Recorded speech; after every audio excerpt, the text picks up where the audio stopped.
one of only 13 from a class of 173 to make it through to graduation, Chad served his country on SEAL Teams 1 and 7 for 5 years. Will you please give a warm Chattanooga welcome to Chad Williams?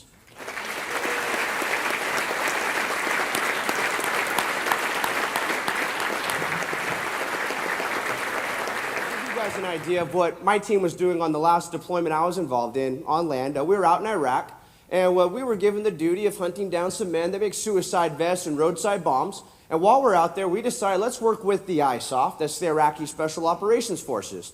And one of our goals with these guys really was just to teach them how to fight their own fights. And so the best way to do that is to not only work with them on base, take them out to the ranges, teach them some close quarters combat, mission planning. The best thing to do is really go outside the wire and fight side by side with them. Well, if you can imagine a whole deployment going by pretty good, we bagged and gagged some bad dudes, making the world a better place, and we're coming up on what looked like just enough time on the calendar to do maybe one more operation. We weren't really sure if the ISOF was ready for us to roll out on them, so we decided for this final operation, let's try and make it a sort of graduation operation. We'll let them plan the whole thing from the ground up, and we'll be there with them just in case things go bad. So they start from scratch. They need a source of information. So they're hitting the streets, and they get this guy. It's giving them some intel. He's telling them about another man's an Iraqi policeman by day, but at night back home, really what this guy's up to, he's one of these bomb makers. And to kind of give you an idea of the type of character that makes a suicide vest, you know, oftentimes these guys are not the ones that want to actually strap it on themselves. In fact, they have such a difficult time finding somebody else to put one on that in one instance over there, they're so depraved that they took two mentally handicapped women, strapped these vests onto them, shoved them off into a crowded marketplace, watched from a distance like cowards as they set it off with a remote, killing these women and so many more. So this kind of gives you an idea of the type of scumbags we're going after here. But the ISOF, they've got this guy's number. And they're presenting this whole plan to us, how they want to get there, get in, grab the guy, extract, and they bring up one other thing. They say, hey, look, when we operate with you SEALs, we notice that we tend to get shot at a little bit more than you guys do, and we think we figured out why. And we're curious, we're like, okay, what is it? And they're like, it's the uniforms. We're like, really? The color of our uniforms, not the way we shoot, move, communicate, you think it's the uniforms? We're like, yeah. So they're saying, we're wondering for this final operation, if you'd be willing to maybe take off your American colored uniforms, and we got a pile of ISOF uniforms for you guys to put on. So like, okay, you want us to get shot at more with you? And they're like, yeah. We're like, whatever, fine, let's do it. So, as it turns out, needless to say, my dark complexion start growing out a little facial hair, then get on one of these Iraqi uniforms. I blend in just fine with these fellas over there.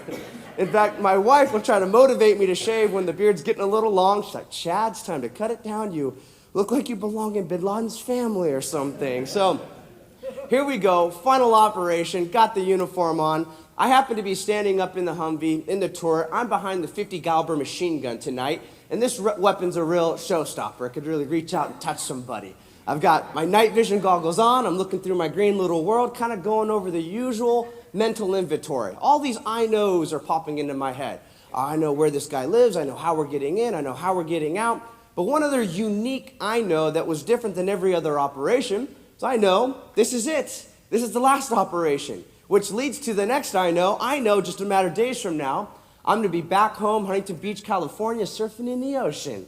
But what none of us knew about that night was that we were actually being set up the entire time to get thrown in the absolute worst circumstances we'd been in on this entire deployment, as we're being set up for an ambush and getting into a gunfight really for our lives.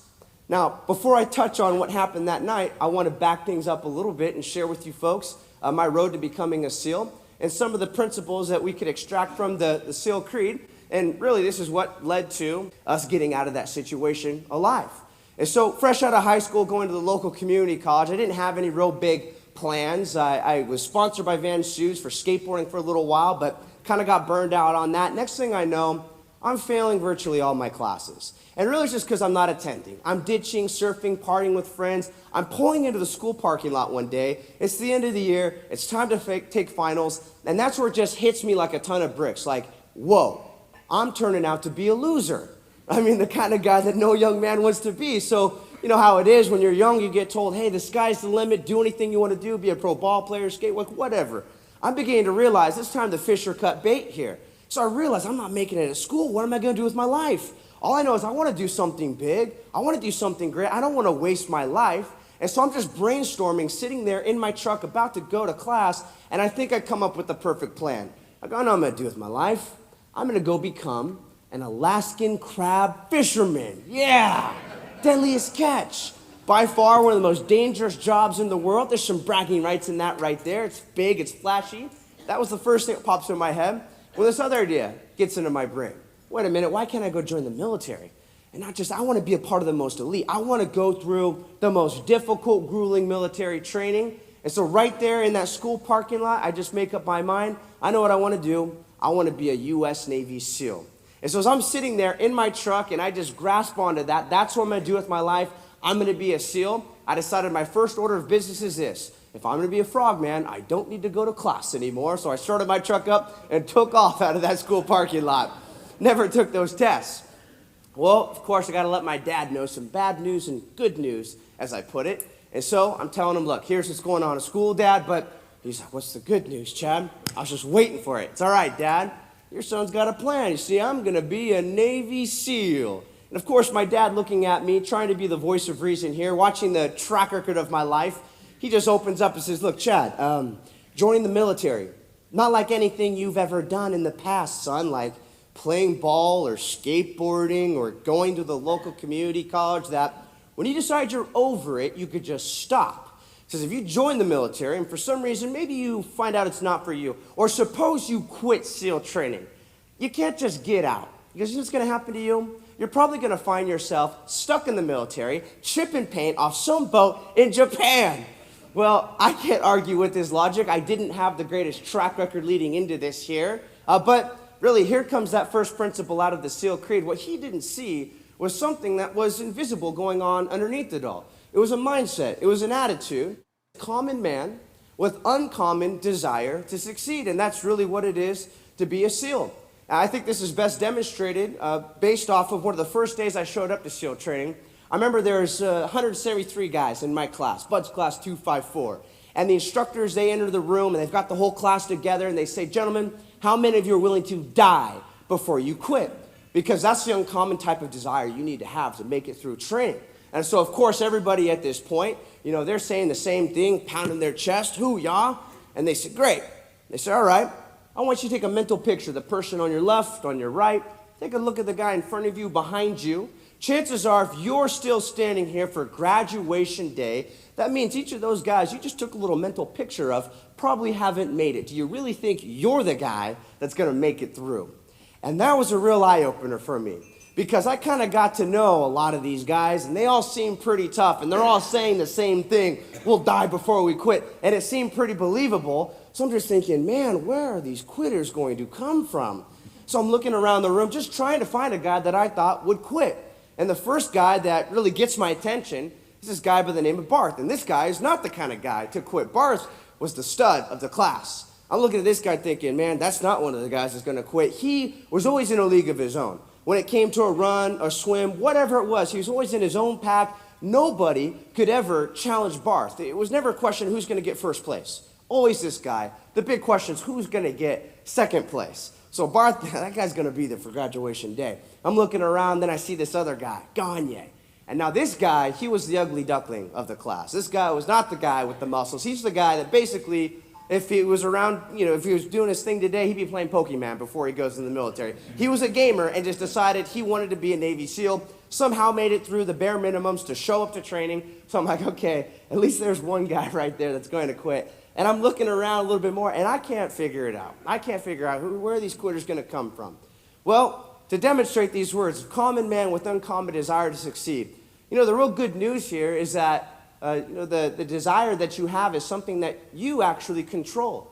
You have power over. There's certain things in life that you cannot determine. You can't determine the DNA that's been given to you. You can't determine the upbringing that you're going to have. You can't determine really if you're going to be blessed with the muscles of a guy like Barth or just be that puny guy like Alex Gagne in class.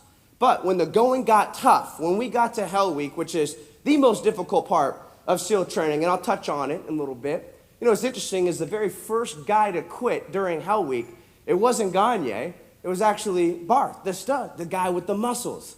And guess who was one of those guys that was still there by the time graduation day was rolling around, it's this guy, Alex Gagne. So again, you can't determine your DNA, your muscles, whatever it is, but that's not the real important stuff. The thing that you have control over is your mind, and that's the most important thing right there. And so that's where you get out of our SEAL creed what it is to be a SEAL. It's a common man with uncommon desire to succeed, and that's for each of you to decide whether or not you have that or not. And so that's the good news. The most important part is something you have control over. So my dad doesn't see it. He doesn't know it yet. It's all right. I'm going to prove it. I'm going to show him. So I'm preparing. I'm getting ready, doing all the running, swimming, pull-ups, push-ups. And I remember one day he calls me in the house. He's like, so you really want to do this, huh? You want to be a SEAL? I'm thinking he's getting it now. Yeah, Dad, I want to be a SEAL. He goes, great. I set up a workout for you with the Navy SEAL. Check out my computer screen. And I'll never forget looking over at the computer screen and seeing this little one-liner that was there. It just says this: can Chad come out and play tomorrow? I'm like, play? Dad, you met some guy off the internet that says he wants to play with me, and you're setting this up. He's a SEAL, Chad. Oh, you just believe anything someone tells you on the web, Dad. Come on. He's a SEAL. All right, I'll go meet up with this guy. Well, as it turns out, there's more of a conversation my dad had with this Navy SEAL that I didn't know about at the time. It was on the phone. I got the backstory later, but I'll just give it to you guys now. It's better this way. See, my dad gets on the phone with Scott Helvenston, this SEAL, and he says, hey, look, my son, he wants to be a Navy SEAL, and I'm just wondering if you could just do me a real big favor. Would you be willing to meet up with him? And I'm asking you to crush him. Just bury him. Just beat it out of him. And so Scott, after thinking about it for a while, apparently shoots off this reply in an email. Can Chad come out and play tomorrow? So off I go to this place, Oceanside, California, meeting up with the SEAL in a beach parking lot. And he spots me right away. You Chad? Yes, sir. All right, Bubba. I was Bubba from that point forward. Get over here. So he's got me doing some pull-ups and push-ups and sit-ups, and I'm hanging in there. I'm doing it. And next thing I know, we're going for a run. He wants me to take the lead. He wants me to go out ahead of him, out into the wetlands, down this trail. He's got some gear back at his truck he wanted to clean up. He says he's going to catch up with me. So about 15 minutes into this run, where he's supposed to be catching up with me now, and I don't even know exactly where I'm going. I'm just running down this trail away from civilization, like nobody around out in the wetlands now. I'm looking back like, where's his SEAL? And so after a while, I start to think, hey, this SEAL's not going to catch me on this run. At the time, I was like this 18, 19-year-old, kind of arrogant, cocky kid. And I remember thinking the names of my buddies I'm going to be bragging to, how this SEAL couldn't catch me on the run. And I'm looking over my shoulder, and then, just like the movie with Arnold Schwarzenegger, you might remember Terminator 2, there's a scene in the movie where the bad guy, the T-1000, can morph into these knife hands and chase down a moving vehicle. Well, that's the SEAL, like a T-1000 suddenly coming down this trail. And there's nothing I could do to keep the distance. He's closing the gap. I'm running so fast that I don't even have time to spit the wrong moment. It'll throw off my breathing, right? Well, he catches up to me, and I never saw what was coming next. As he gets past me, he just flips around, turns on a dime, and I'm greeted by his fist going right into my stomach. And I remember the feeling of just being clotheslined, those feet coming off the ground, wind knocked out of me before my back hit the ground, as this poof of dirt up all around me. And then please just remember, put yourself in my shoes for a moment here. At the time, all I knew was this: some guy my dad met off the internet, now I'm thinking, child predator, this guy's got me in the wetlands. He's jumping on top of me, and he's just ragdolling me in the ground. I still remember the sound of the threads of the shirt just ripping, his spit's flying out of his mouth. He's screaming in my face, just going ballistic. But then he said these words. He says, you want to be a SEAL, you better stay 3 paces behind me. And that's when it hit me, like, whoa, this is it. Like, this is for real. I knew it. If I quit right now, I'll forever be a quitter. The way I respond in this moment is going to affect the trajectory of the rest of my life. And so I just reaffirm that attitude. I'm going to die before I quit. Common man, uncommon desire to succeed. He gets up, starts to run. This goes on for a handful of miles down this trail. I'm, getting beat down, getting back up, going after him. Finally, we get to this point where he circles up, and he's walking back and forth. He's got these piercing eyes. He looks like a cage fighter just ready to get it on with the guy across the way. I remember at the time, like this 19-year-old skateboard punk kid, I don't even want to project to the Navy SEAL that I'm willing to fight him at all. So I remember kind of thinking as I'm looking over at him, like, okay, Chad, you don't want to set this guy off. No direct eye contact. Just use your peripherals, sir. And he breaks this awkward tension by saying, hey, if we would have gone another mile or two, would you have stayed with me? And that's where I told him, says, Scott, I'll die before I quit. And he just loosens up. All right, you want to meet up again for another workout tomorrow? I'm kind of thinking, we going to talk about the flashback on the trail there, man? What was that about? But, of course, he wasn't going to discuss that. And I just agree. I'm like, okay. And at first, I'm feeling a little humiliated here, because I just got beat up pretty good. But what am I going to do? This guy's a Navy SEAL. Yeah, but as I'm getting home, I'm beginning to realize that, hey, I made it through a SEAL workout. And I can do this again tomorrow. I'll do it again the next day and the next day after that. So you can imagine, my dad's pretty excited to find out how his little arrangement went. And so as I'm getting home, reaching for that door, he was already pulling it open. He's got this big smile. How did it go, son? And I just go stepping through. Dad, I'm going to do it. I'm going to be a SEAL. And I remember the look of shock on his face, like, what? He's getting on the phone with Scott. We all three had lunch a couple months later. I had no idea this was going on in the background. And he's calling him because like, what's going on? I thought you were going to crush him. He comes home. He wants to be a SEAL more now. And apparently Scott told him, look, I know, and I gave it a go, but I think your son might actually have what it takes to make it. I'd like to start working with him. So from that day forward, I met up with this Navy SEAL, Scott Helvenston, virtually every single day. And thankfully, it was no longer a beat down. It really became a sort of building up. And I moved on from just being Bubba to I became Junior. Scott really took me under his wing. He was like a second father to me. And I remember the second time we got together, I'm so happy it wasn't this beat down situation. And he wanted to talk with me a little bit. He could see something going on. He could see that there was a little bit of that prideful arrogance. And one of the first lessons he wanted to share with me is there is no place for that in the SEAL teams. In the SEAL teams, it's humbly we serve. Servant leadership. And so that lesson in pride right there, that was a good one. And servant leadership, what is that all about? Well, basically, the exact opposite of servant leadership would be to be a prideful, arrogant leader, right? Sometimes with a certain high position, that pride can creep in. But nobody likes to work with somebody like that. I mean, have you ever been under somebody that has that prideful arrogance? They're the boss, they tell you what to do, and you do it really only because you have to. You do it because you don't want to get fired, you still want to collect a paycheck at the end of the day. Nobody likes to be led by somebody like that. But then the servant leader, the opposite of that, I think that we could look to this man, whether you love him or hate him, there's one thing you cannot deny about him, Jesus of Nazareth.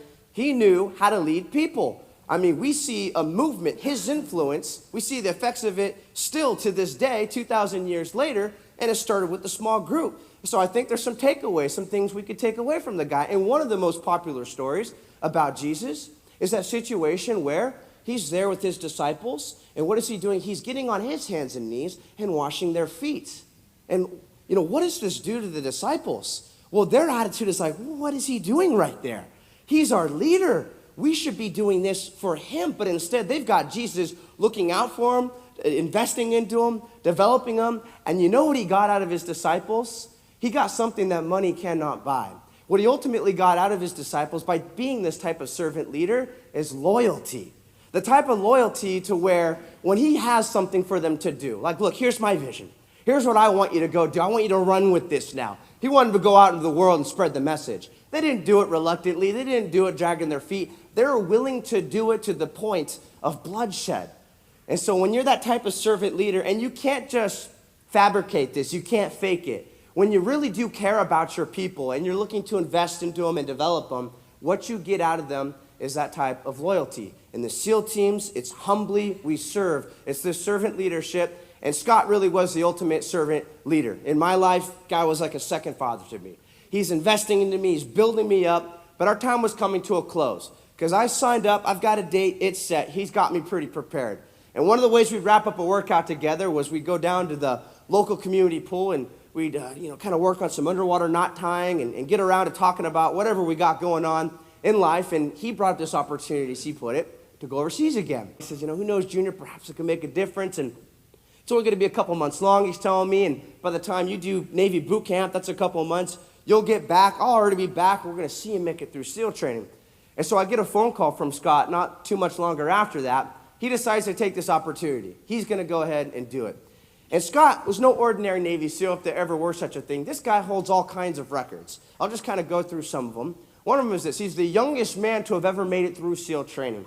And what age is that? Well, I got to set it up like this. He grew up in over 27 different foster homes. And so at a very young age, the military took him as a special exception. He finished SEAL training by the time he was 17 years old. And so I'm pretty confident no one will ever beat that record. Hopefully no one has to go through the life circumstances that lead up to beating that record. On top of that, he's a world champion pentathlete. So you've probably heard of a triathlon before, 3 events. Imagine 5 events, world champion status. On top of that, he's the fastest Navy SEAL on the SEAL training obstacle course. So to kind of put that in perspective, there's an obstacle course in Coronado, San Diego, that every single Navy SEAL that ever was or is or will be goes through. We get timed, it's recorded. Scott's the fastest. There's not a SEAL in this world that could beat this SEAL. And then one more kind of funny one to look back on. You know, Scott was on this TV program one time called Man vs. Beast. And they put him up against a chimpanzee through an obstacle course. And Scott, never being the kind of guy to ever back down, when they asked him, he's like, yeah, I'll race the monkey. And so he shows up, and as you can imagine, he pulls the head of the monkey on the monkey bars, all right? So this is Scott. This is the guy I'm getting prepared by. And one of the things, though, you know, look at his childhood. You know, growing up in all those different foster homes, he really wasn't just a father figure for a guy like me, but when he stepped outside that front door in the neighborhood, really all the neighborhood kids would flock to him because he was that guy in the lives of all these children. And so one of the big things for him wasn't only, you know, defending freedom as we know it here. One of the big things, he really cared about the kids in the Middle East, caught in the midst of it all. He wants to make a difference. So I'm getting that phone call. He's headed out. He said, all right, Junior, I'm about to go do this thing, referring to going to Iraq. He says, I just want you to know something. I've never told anybody I've ever trained before. So I'm listening, you know, like, yeah. He says, I know you're going to make it through SEAL training. And to hear those words from Scott, all I can say is, man, that gave me all the confidence in the world. And so he's just reminding me again the timeline of things. He's going to be gone. He's going to get back. He's going to see me make it through. We say our goodbyes. Can't wait to see you when you get back, Scott. So now Scott's gone. I'm a handful of days away from going off to boot camp. I figure if I can't work out with my mentor in person, the next best thing is to do some of these programs he set up for me. So I'm just waking up one day. I'm turning on the television. And on the screen, I see a picture of Scott smiling. And my first thought is I'm looking at the still image of him smiling, like, what is Scott doing on TV? He didn't let me know he's going to be on TV for something again. I'm looking at this, and, you know, he's always getting invited on, phenomenal athlete, but I just didn't know about this one. As I'm looking at this picture of him smiling, that's when I see in the lower third Scott's birth date followed by a dash. And it says March 31st, 2004. And before I could even process in my mind, you know, what that meant, this still image of him smiling goes to video footage. And very similar to what ISIS is doing today with these premeditated attacks where they videotape and they take this footage and they send it around, it cuts to video footage. Scott, 3 other Americans, vehicle burning in the background, they're in the street.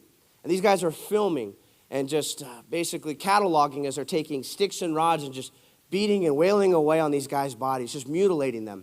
And then they find rope and they wrap it around their legs, hook them up to vehicles, and they're dragging them through the streets of Fallujah and just celebrating, parading their bodies around, ultimately arriving to the Euphrates River Bridge. They string them upside down, set the bodies on fire, and then they begin to chant in Arabic into the cameras, Fallujah's the graveyard of Americans, just over and over, Fallujah's the graveyard of Americans. And I don't think I need to tell you that I do not, and I never will have the words to describe what that was like, seeing that. You know, needless to say, it radically changed me as a human being, big time. And, you know, Scott got to know, the family knew Scott by this point, and so now, you know, they're catching the news, and I've got my folks, my dad, and my mom, they're begging me now, don't go in. And they're just pulling out everything, like, hey, what would Scott say to you if you could come back? I get it now, being a parent. They're terrified. You know, you see this, you think this could happen to my kid. And so my dad's making me watch it over and over, thinking that it would scare it out of me maybe by watching it. But the more I watch it, really the more I kind of became stilled in that resolve. And part of our SEAL creed is to be forged by adversity. You know, that's one thing you don't have control over, whether or not adversity is going to come into your life. That it's going to happen. It's not a matter of if, it's just a matter of when. It's how you respond to it, though. That's what determines whether or not it'll be a weight in your life that just sinks you to the depths of the ocean, or if you could turn it around to be something that motivates you and you could use it really as a wing. And so I've kind of got this decision I've got to make. Forged by adversity, I decide I'm going to do this. This isn't going to be something that makes me back down. I've just got that much more invested now into making it through SEAL training. I want to do this in honor and memory of Scott. I want to follow in his footsteps. I want to walk in his shoes. And so I enter into the Navy boot camp. I make it through boot camp. I go through my A school, and I finally get my shot at SEAL training. Like I said, it's called BUDS. It stands for Basic Underwater Demolition SEAL Training. It's arguably by far the most difficult military training there is in the world, hands down. Kind of give you folks an idea of just how tough it is. I'll share with you two things. And one of these things I'm going to share with you, it's not in any SEAL book. It's not in my book out there. It's not in any SEAL movie. It's the most difficult day of SEAL training. But I figure a setting like this, I can share something a little exclusive with you folks. Like I said, the most difficult day of SEAL training, the day before you graduate. See, the very first day of training, when you show up, these instructors, amongst all the tortures they put you through, they also give you a little dog to take care of. And you might think that sounds kind of cool, but here's the deal. The last thing you ever want to deal with at the end of a very long day of training is some whiny, poopy, peeing dog keeping you up all night. This animal is like a little torture device, and the instructors know the sleep deprivation it'll put you through. Parents, you know what I'm talking about. You know, my dog's name was Nacho. But, you know, that saying, man's best friend. Whether you like it or not, this dog kind of does begin to grow on you as you're looking out for him. He's your little buddy, your little ally. He's like, all right, Nacho. And then, like I said, this most difficult day of SEAL training, the day before you graduate. See, in order to demonstrate that as a Navy SEAL, you are prepared, if this is what's required of you, to take life, you have to take this dog that you've loved and nurtured, and with your own bare hands, you have to turn and break its neck. I'm just playing with you guys. You don't do that to a dog in SEAL training. No. You actually do it to a cat, so. No. All right. Here's the deal. That's not true at all. They don't give you an animal to kill in SEAL training. So I just wanted to lighten up the mood a little bit with you folks, and I'm glad we all have the same sense of humor. You know, one might call us a basket of deplorables. I don't know. So just to be clear,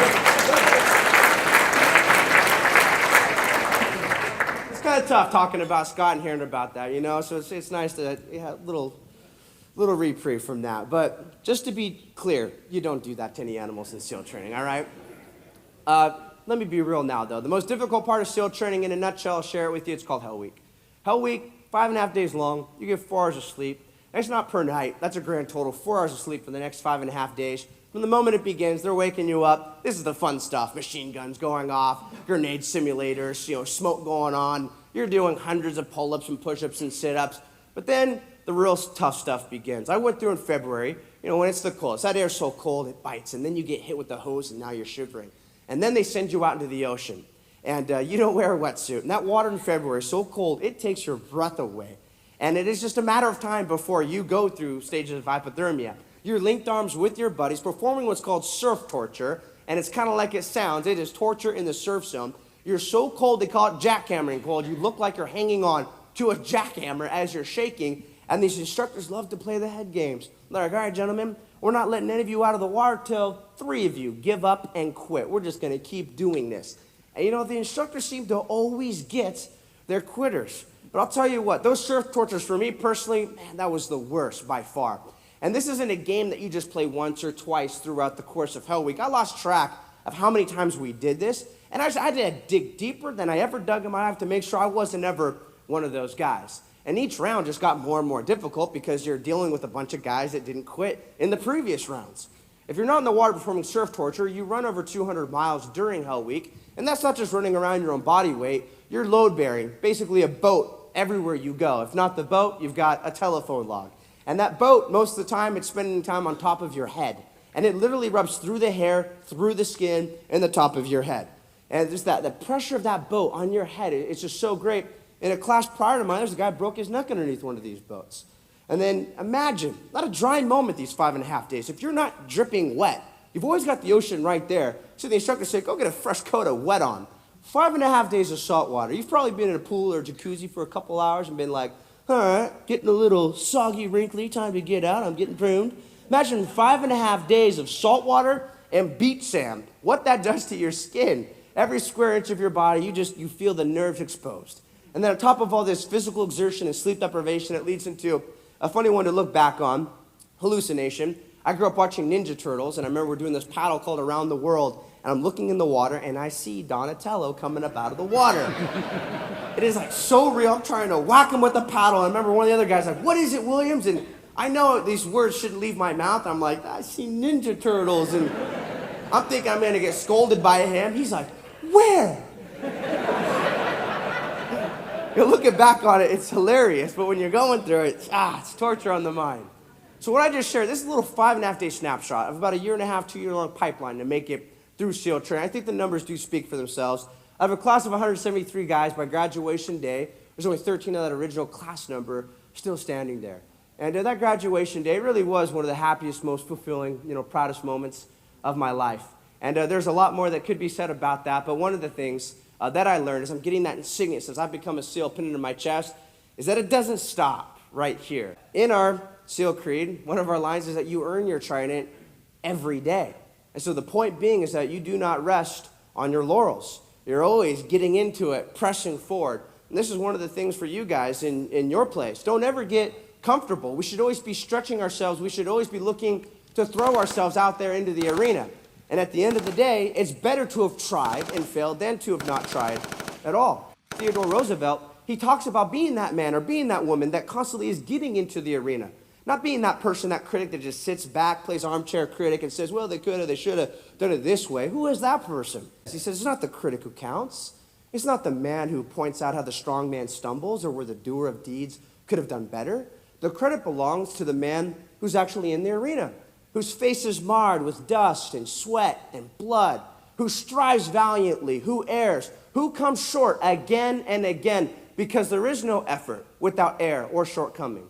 But who does strive to do the deeds, who knows great enthusiasms, the great devotion, who spends himself in a worthy cause, and who in the end, at the best, knows the victory of high achievement, and who at the worst, if he fails, at least he fails while daring greatly, so that his place will never be among those cold and timid souls who neither know victory nor defeat. It's earn your trident every day. Here I am now. I've gotten to go through SEAL training. I get put on a SEAL team. I'm learning the discipline of earning your trident every day. Our training really is never finished, and we've got that opportunity to deploy. Fast forward that final operation. We're going after this guy. And I remember as we're cruising out on the road, I see this sign.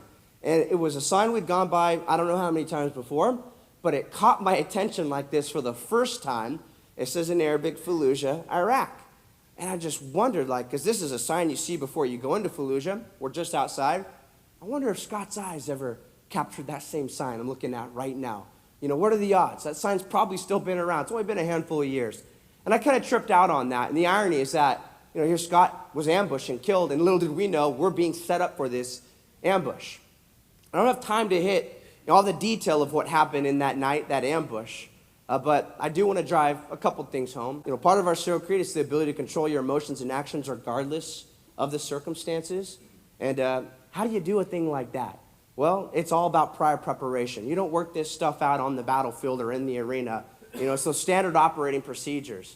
And so you guys have a discipline, a practice you're supposed to be subject matter experts at. And you shouldn't just work this stuff out, once you get up to the podium, right? You put forth the prior effort so that when you get thrown into the situation, the spotlight, you're ready to roll. It's muscle memory.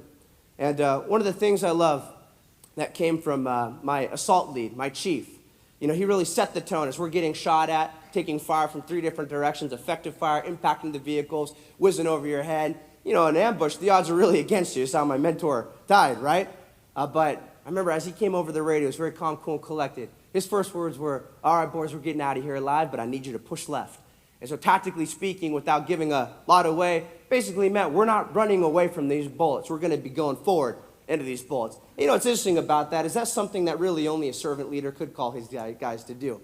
At that point, if you don't like this guy and he's telling you to go forward into bullets, you'd be like, forget you, dude. But no, he's a servant leader, my assault lead, this chief, and he's got our loyalty. He wants us to go forward into these bullets. We're going to go forward into these bullets. And so we're doing what SEALs do best. Shoot, move, communicate. We're doing our thing. And I got to get to this point. So look, obviously I came home alive. But it doesn't always work out that way, does it? And so I really want to emphasize another part of our SEAL Creed is a big motivating factor. And our creed basically wraps up like this: in the worst of conditions, I will rely upon the legacy of those who have gone before me to steady my resolve and guide my every deed. In other words, how do you stop thinking about self and worrying about self in a situation like that? Well, you set your sight on guys that have gone before you and paid the ultimate price. It kind of gets you fired up. We think of guys like Mike Mansour, who is a SEAL, and when he was in a place called Ramadi, he was up on a roof providing cover for some other SEALs that were out in the road, when a hand grenade got thrown on the roof, hit him in the chest, falls to the dark. If you can imagine an exit just a step away, that grenade, not his problem. But here's the rub, is that there's other SEALs that are on the roof with him, and they didn't have time to get past this grenade and to the exit. So Mikey, in a split-second, selfless act, final word was grenade, as he had just enough time to smother the grenade as it went off. And he absorbed the blast of that grenade, all the shrapnel, the metal. His body took it like a sponge, and he suffered and died. But because of what he did, every single one of these other guys on the roof with him, they all live. And so you can mark these words down in history: greater love has no one than this one that lays down his life for his friends. That's what Mike Mansour did. My friend Scott, for a long time, I didn't want to talk about what happened to him just because it's a little difficult, but I realized that I have a responsibility. I have his story to share.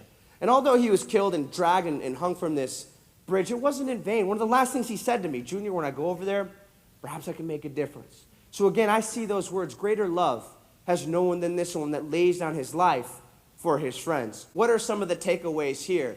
Well, something that everyone can do, you could be that common man or common woman with uncommon desire to succeed. And let's not forget, when you get into a position, don't let that pride creep in, the pitfalls of pride. You're to be a servant leader. And as a servant leader, you really care for, you look out for your people, you're investing into them, and what you get out of them ultimately is something that money can't buy. You've got their loyalty. Adversity's going to come your way. You can't stop it, right? But you have a choice. You're going to be either forged by this adversity. Is this going to be something that's a wing in your life that causes you to soar to new heights? Or is it going to be a weight? So you have that choice to be forged by that adversity when it comes your way. And it's earn your trident every day. Never resting on our laurels. Always pressing forward, getting involved in the arena. Better to have tried and failed than to have not tried at all. And we have that ability to control our emotions and actions regardless of circumstances. How do you keep that blood pressure down? How are you that clear thinker when everything kind of hits the fan? Well, you need to think ahead. It's that prior preparation. So do the work. It's the discipline. And in the worst of conditions, relying upon the legacy of those who have gone before you. And one big takeaway here that I want to give you guys that I didn't mention during Hell Week is prior to going into Hell Week. Because this is the thing. Where does the motivation come from? Where's the drive for this? Why should I be a common man with uncommon desire to succeed? Before you go into Hell Week, they let you write on the inside of your hat some things that are going to motivate you. You have a little white, pen that you get to write with. And as I looked around, I was kind of curious what other guys are writing on their hats. So one thing I never saw on the inside of anybody's hat? I never saw them write their own name. Like when it's getting tough, you don't do it just for you. You hear people say sometimes, I got to do this for me. When the going gets tough, I'm telling you that is not going to be enough. When you're sitting there surf tortures, I'm not looking up thinking, Chad, we're doing this for you, buddy. No, you got to reach outside of yourself. And so the things that I saw on guys' hats, it could fall into 3 categories. It's faith, family, and friends. That's exactly what I had written on the inside of my hat. As I look back, I had a scripture. I had something about my faith. I also had literally the word family written on the inside of my hat. And I had my friend's name written in there, Scott Helvenston. So those are the things that motivated me, that drove me to do everything that I did throughout SEAL training, everything that I do to this day. And so my real big takeaway for you guys, I want to challenge you, is what would you write on the inside of your hat? Because whatever that is, that's ultimately what's going to cause you to be that common man or common woman with uncommon desires to succeed and everything that just cashes out from there. God bless you guys. Thank you so much for your time. Thank you.